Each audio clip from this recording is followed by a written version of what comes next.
Nunca pensé que una mesa familiar pudiera convertirse en un escenario de juicio público. Fue un domingo, uno de esos almuerzos en la casa de mi hijo que antes me parecían un gesto de cariño, pero que con el tiempo se habían vuelto más un escaparate para las ambiciones de mi nuera.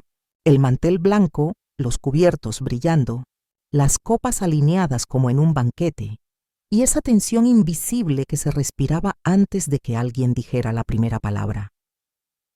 Ese día, sin previo aviso, el barrio entero quedó a oscuras. El corte de luz llegó justo cuando los platos ya estaban servidos, y el silencio que siguió se hizo insoportable. 10 minutos pueden parecer nada, pero créeme, en una mesa donde todos esperan ver quién tropieza, 10 minutos de penumbra son suficientes para que las máscaras se acomoden. Cuando la luz volvió, ella, mi nuera, sonrió con esa calma que me resulta más inquietante que un grito. Dijo que para aprovechar mejor el espacio, todos debíamos levantarnos y reacomodarnos. Lo dijo con dulzura forzada, como si fuese una anfitriona ejemplar, pero sus ojos se clavaron en mí con una frialdad que heló mis manos. Obedecimos, claro. Nadie quería parecer descortés, pero cuando todos volvieron a sentarse, yo quedé de pie, sin silla, frente a toda la mesa. El golpe no fue solo físico, fue simbólico. No era que me hubieran olvidado, fue deliberado. Una forma silenciosa de decirme, este no es tu lugar. Mi hijo, atrapado entre su deber como hijo y su papel de esposo, apenas murmuró algo que se perdió entre las conversaciones forzadas. Yo lo miré, esperando un gesto, una mínima defensa, pero él bajó la mirada. En ese instante me llamaron intrusa, sin decirlo. Nadie lo pronunció, pero lo sentí en cada cuchara que sonaba contra el plato. El suegro de mi nuera me observaba con ese aire de juez que disfruta la incomodidad ajena. Y su hermana, mi cuñada política, se permitió una mueca sarcástica, como si hubiera esperado este momento desde hacía tiempo. No era la primera vez que me arrinconaban con frases disfrazadas de bromas, con invitaciones que parecían favores y con silencios que pesaban más que un reproche directo. Pero esa vez, con todos presentes, la humillación fue pública. Y lo que nadie sabía es que en medio de ese corte de luz, algo había quedado registrado sin que ellos pudieran controlarlo. Lo descubrí más tarde, un objeto, aparentemente insignificante, que parecía fuera de lugar, pero que guardaba la clave de lo que vendría. Ese reloj antiguo de bolsillo, con las iniciales grabadas, marcaba todavía la hora exacta en que el vecindario se quedó sin electricidad. Y aunque en ese momento nadie lo vio, yo lo sentí en mi bolsa como un peso extraño. En medio de esa sala donde de repente me convertí en invitada de segunda, pensé, cuéntame tu ciudad, ¿cómo se vive allá la lealtad familiar? ¿Tú habrías confiado en esa explicación de que faltaba espacio en la mesa? No respondas todavía. Solo guarda esta imagen. Una madre de pie, en su propia casa prestada, acusada sin palabras de no pertenecer, mientras un reloj olvidado late en silencio, dispuesto a dar testimonio más adelante. Ahora te voy a mostrar cómo empezó todo y por qué este detalle parecía insignificante. Cuando volví a mi casa esa tarde, todavía con el eco de las risas forzadas en los oídos, sentí que la silla vacía me seguía como una sombra. No era solo una falta de asiento, era un lugar que se me negaba dentro de mi propia familia. Esa noche, mientras me preparaba un té de manzanilla, recordé cada microhumillación que había vivido desde que mi hijo se casó. Pequeños gestos que, sumados, formaban un muro invisible. Mi nuera solía corregirme delante de todos, incluso por cosas triviales. Si yo decía, Quito es una ciudad fría por las noches, ella respondía con tono de experta, no, lo que pasa es que usted no se adapta al clima, suegra. O si yo llevaba un postre, ella lo probaba apenas y murmuraba, muy dulce para el paladar de ahora. No eran frases grandes, pero eran cuchilladas pequeñas, constantes. El suegro de ella nunca me saludaba directamente. Siempre hablaba de mí en tercera persona, aunque estuviera frente a él. Ella ya está mayor, debe descansar, o peor. A cierta edad, Una debe saber dar paso a los más jóvenes. Esa frase se convirtió en un eco en mi cabeza. Dar paso o ceder el lugar por imposición. Y la hermana de mi nuera, esa cuñada que se reía bajito en los almuerzos, se encargaba de amplificar los rumores en redes del vecindario. Una vez, alguien me mostró en el celular una publicación suya. Algunas personas no saben cuándo retirarse de las reuniones familiares. No ponía mi nombre, pero todos sabían a quién se refería. Ese domingo, cuando me dejaron de pie, sentí que todas esas piezas encajaban. No era un descuido, no era improvisación. Era una forma de expulsarme lentamente. Lo que más me dolió no fue la crueldad de mi nuera, sino la duda de mi hijo. Él, que de niño corría a mí cada vez que alguien lo hacía sentir menos, ahora dudaba entre defenderme o quedar bien con ella. Lo vi en sus ojos, esa batalla interna que lo dejaba mudo, y esa mudez, en ese instante, pesó más que las palabras de los otros. Pero había algo más que me inquietaba. El corte de luz no fue solo un apagón, fue un momento en que cada quien se mostró como era. Recuerdo cómo ella se movió entre las sombras, recogiendo cosas de la mesa, acomodando lo que nadie veía, y cuando volvió la luz el orden era distinto, como si algo hubiera sido desplazado con intención. En ese instante no lo supe, pero luego caí en la cuenta. Ese reloj de bolsillo que apareció en mi bolsa no llegó allí por casualidad. Y si estaba, era porque alguien lo había querido mover en esa oscuridad. Lo que viene cambia todo. Un gesto mínimo derrumbó la versión oficial. Volver a esa casa el domingo siguiente fue como caminar hacia una trampa conocida. El almuerzo se repitió, aunque la tensión ya era distinta.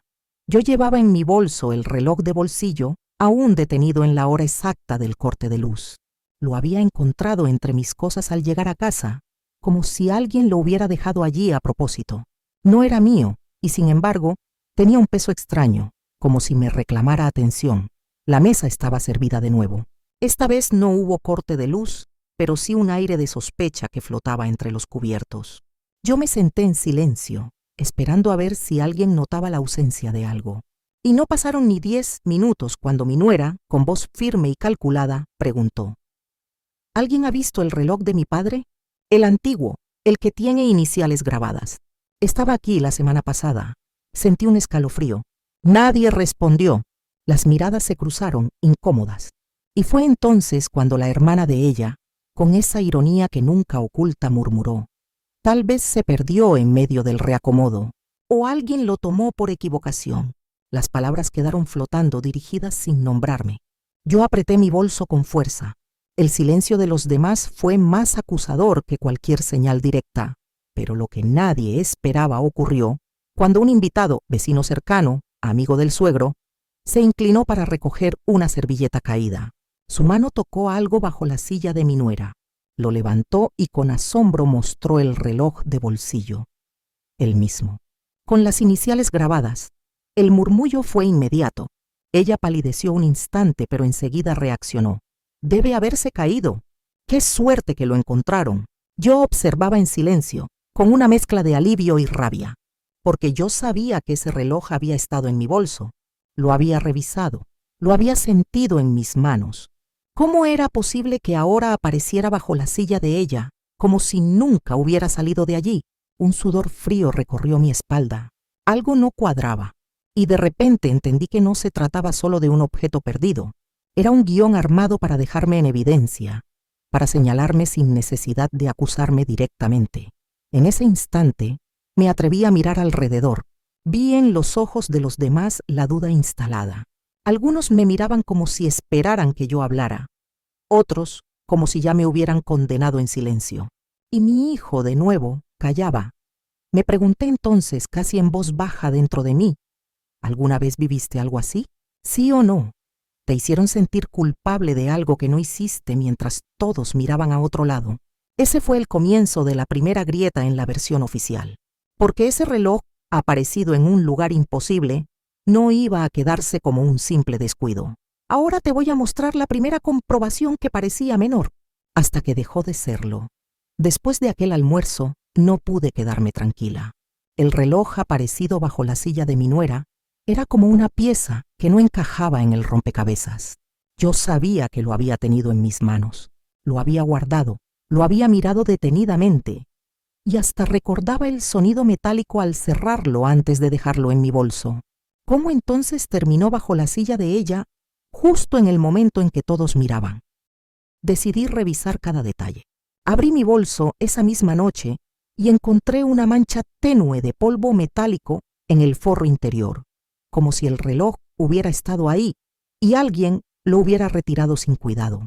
No era una prueba definitiva, pero era suficiente para confirmarme que no había imaginado nada.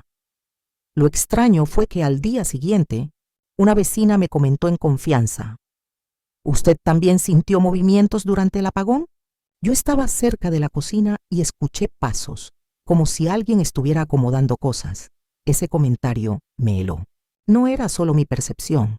Había testigos de que en esos 10 minutos de oscuridad, alguien había manipulado objetos. Movida por la necesidad de claridad, pedí a un conocido revisar las cámaras comunitarias del vecindario. Aunque dentro de la casa no había grabaciones, en la calle se registró un detalle inquietante. A la hora exacta del corte de luz, la hermana de mi nuera salió apresurada a hablar por teléfono y luego regresó con algo en la mano que no se alcanzaba a distinguir. Cuando volví a ver la grabación, entendí que esa secuencia no era inocente, pero lo más desconcertante fue escuchar la versión que corrió por los pasillos del barrio. Decían que el reloj nunca había estado en mi poder, que lo mío era confusión de memoria, que a mi edad esas cosas pasaban. Incluso se insinuó que yo inventaba historias para llamar la atención. Ese fue el segundo golpe.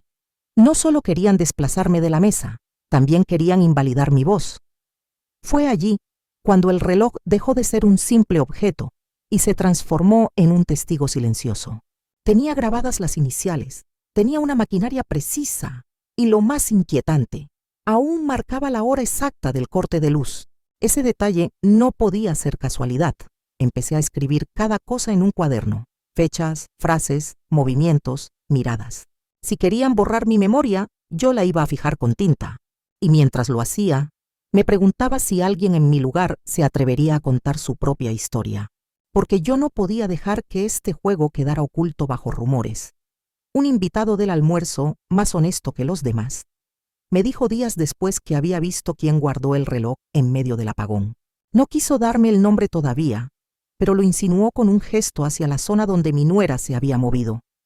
Ese comentario, aunque incompleto, fue suficiente para abrir un nuevo sendero, porque si alguien vio, entonces ya no era mi palabra contra la de ellos. Atento a este detalle, lo que descubrí después no cuadra con los registros. Cuando decidí revisar mis notas y contrastarlas con los comentarios de los invitados, pensé que estaba más cerca de la verdad. Tenía la certeza de que alguien había manipulado el reloj durante el corte de luz, pero lo que no esperaba era la manera en que intentaron torcer los hechos. Un miércoles por la tarde, la cuñada de mi nuera compartió en un grupo privado de redes del vecindario una foto que, según ella, era la prueba definitiva. En la imagen se me veía a mí, de pie junto a la mesa, con el reloj en la mano, justo en el momento del apagón. La foto parecía tomada con un celular, y la calidad no era la mejor, pero bastaba para que muchos asumieran mi culpa. Cuando me la mostraron, lo primero que sentí fue incredulidad. Yo jamás sostuve ese reloj durante el almuerzo. Lo había encontrado después, al revisar mis cosas. Pero ahí estaba la imagen, congelando un instante que nunca sucedió. La manipulación era burda para ojos atentos. El ángulo de la luz no coincidía. El reloj se veía más nítido que el resto de la escena, y la sombra proyectada en la pared era imposible. Sin embargo, en los grupos del vecindario nadie reparó en eso. La publicación venía acompañada de frases como: «Pobrecita, ya confunde lo que hace». O peor, cuando la memoria falla, los objetos aparecen en lugares equivocados. Ese fue el tercer golpe. Ya no solo era la humillación de quedarme sin asiento, ni la duda sembrada sobre mi memoria. Ahora habían creado un documento falso para reforzar la mentira. Sentí que el aire me faltaba. Me pregunté cuánto podía resistir sin quebrarme. Y al mismo tiempo, Me nació una claridad que no había sentido antes. Si jugaban con documentos, yo iba a buscar a alguien que supiera distinguir lo verdadero de lo falso.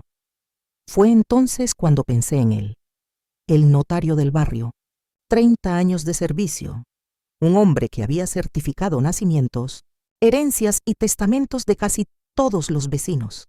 Nadie dudaba de su criterio, y yo sabía que, si alguien podía mirar el reloj y esa foto con ojos profesionales, era él. Ese domingo, cuando me volví a sentar frente a la mesa familiar, sentí que la tensión era un río subterráneo a punto de desbordarse, y me prometí a mí misma algo. Ya no iba a dejar que me redujeran a un error de memoria. Ahora sí voy a traer al notario, porque lo que diga puede limpiar o ensuciar todo.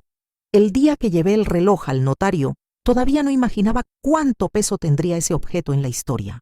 Lo guardé en un pañuelo de lino, como si fuera una reliquia frágil. El metal estaba frío al tacto, y cada vez que lo abría, las manecillas seguían detenidas en la misma hora. Las 14:17, el minuto exacto en que la luz se cortó en todo el vecindario. Antes de llegar a su despacho, hablé con 2 testigos que habían estado en el almuerzo. Uno de ellos, un vecino mayor, me confesó que durante el apagón vio claramente cómo alguien se inclinaba hacia mi bolso.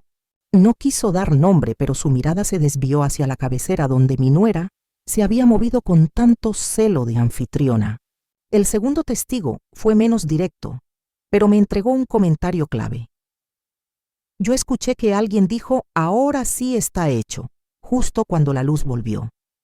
Esa frase, aparentemente suelta, me taladró, porque confirmaba que la manipulación había sido planificada, no un accidente. Mientras tanto, la versión de la familia de mi nuera se endurecía. Repetían como un coro que yo estaba confundida, que el reloj siempre había estado bajo la silla, y que cualquier otra versión era fruto de mi necesidad de protagonismo. Algunos llegaron a sugerir la palabra que más miedo me dio escuchar: tutela, como si quisieran declararme incapaz para administrar mis propias decisiones. Pero ese domingo, durante un almuerzo más frío que los anteriores, ocurrió un gesto inesperado. La esposa del amigo del suegro, una mujer que solía quedarse al margen, habló en voz clara. Yo vi quién puso el reloj en el bolso. Y no fue ella. El silencio que siguió fue brutal. Nadie le pidió detalles en ese instante, pero su frase se quedó flotando como un cuchillo suspendido. Por primera vez, no era mi palabra aislada. Había otra voz. Aquella noche escribí en mi cuaderno: la verdad ya no me pertenece sola, ahora tiene testigos. Y mientras lo hacía, sentí el peso del dilema moral que me acompañaba. Denunciar la manipulación y romper para siempre la familia, o exponer con dignidad y esperar un límite justo. El notario me esperaba al día siguiente. Tenía frente a mí la decisión de llevar el reloj y enfrentar lo que muchos no querían oír.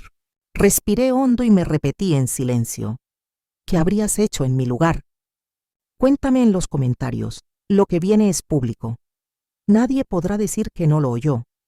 El despacho del notario olía a papel antiguo y tinta fresca. Había un silencio respetuoso, interrumpido apenas por el roce de las hojas que él acomodaba en carpetas gruesas.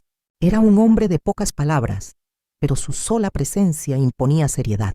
Lo conocían en el barrio por haber certificado desde escrituras de casas hasta testamentos delicados. Y yo confiaba en que su mirada podía separar lo verdadero de lo manipulado. Coloqué el reloj sobre su escritorio. Lo envolví en el pañuelo, como quien entrega a un testigo en un juicio silencioso. Él lo tomó con cuidado, lo giró varias veces y luego, con una lupa pequeña, examinó las iniciales grabadas. Estas marcas no son recientes, dijo en voz baja. Son grabados de más de 40 años. Mire cómo la oxidación acompaña el trazo. Anotó en un acta preliminar lo que veía. Abrió el reloj, revisó el mecanismo detenido en las 14:17 y dejó constancia del detalle. Luego me miró fijo, con esa mezcla de prudencia y firmeza que solo dan los años. Este objeto no es intercambiable con otro de mercado informal.